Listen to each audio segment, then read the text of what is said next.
Welcome to our Team Steps presentation. Hopefully you've had the opportunity to review the materials that we sent to you and to view the Susan Sheridan video. My name is Susan Knuffler. I'm the Chief Nursing Officer here at Huntington Hospital.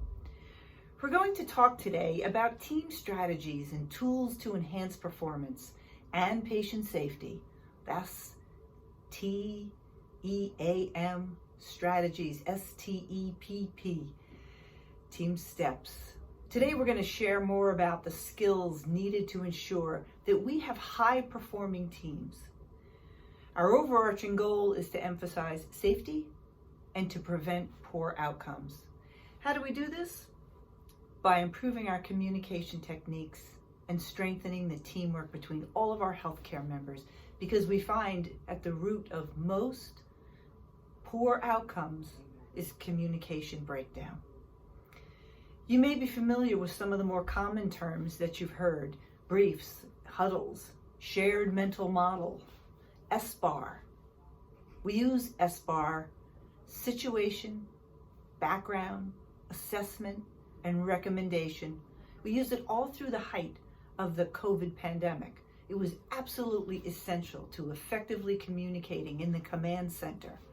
And that allowed us to respond and execute as different things would arise. And it was on a frequent basis that we had to use SBAR every morning at our safety phone call, but then throughout the day as the situation and the intensity heightened.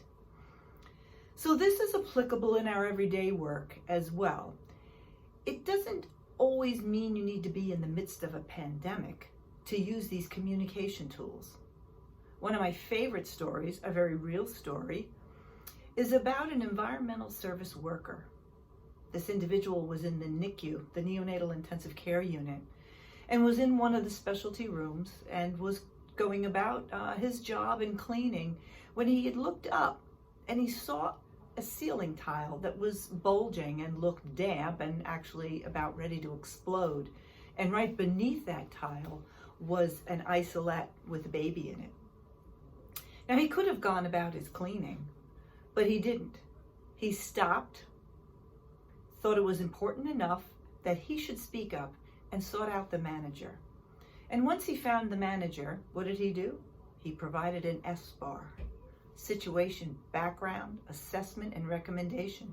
So he explained what he had found in the bulging tile, and he pretty much assessed the situation, thinking that in order to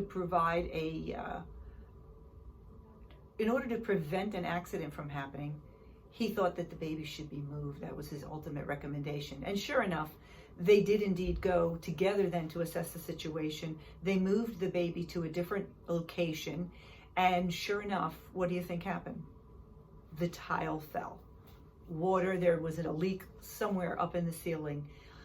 Had this worker not stopped that dirty, potentially contaminated water would have fallen right onto the baby's isolette. So he was empowered to speak up. He did so and prevented a potentially dangerous situation from occurring. So what I want us also to recognize is that there are many barriers. We could have a very heavy workload. We could be intimidated by the people that we're working with. We could just be tired and feeling exhausted, so that we're really not on our game. We could be distracted. How many times do we begin something while we're working in this environment only to be called to do something else or interrupted by a phone call? So it kind of takes our eye off the ball. This could lead to poor outcomes as well, right? Because we may skip an important step. So these are the things that face us, and thus the reason that we've put these tools in place and to provide us some structure. So today what we're going to do is we're going to discuss some actual scenarios to help us apply the tools of Team Steps. These will highlight the importance, and we want you to walk away knowing how vitally important communication is, and that each and every one of us has the right and actually the obligation to utilize these techniques and to ultimately prevent harm. We don't want a Susan Sheridan situation happening here at Huntington Hospital. So we ask for your help. enjoy the day. Thank you.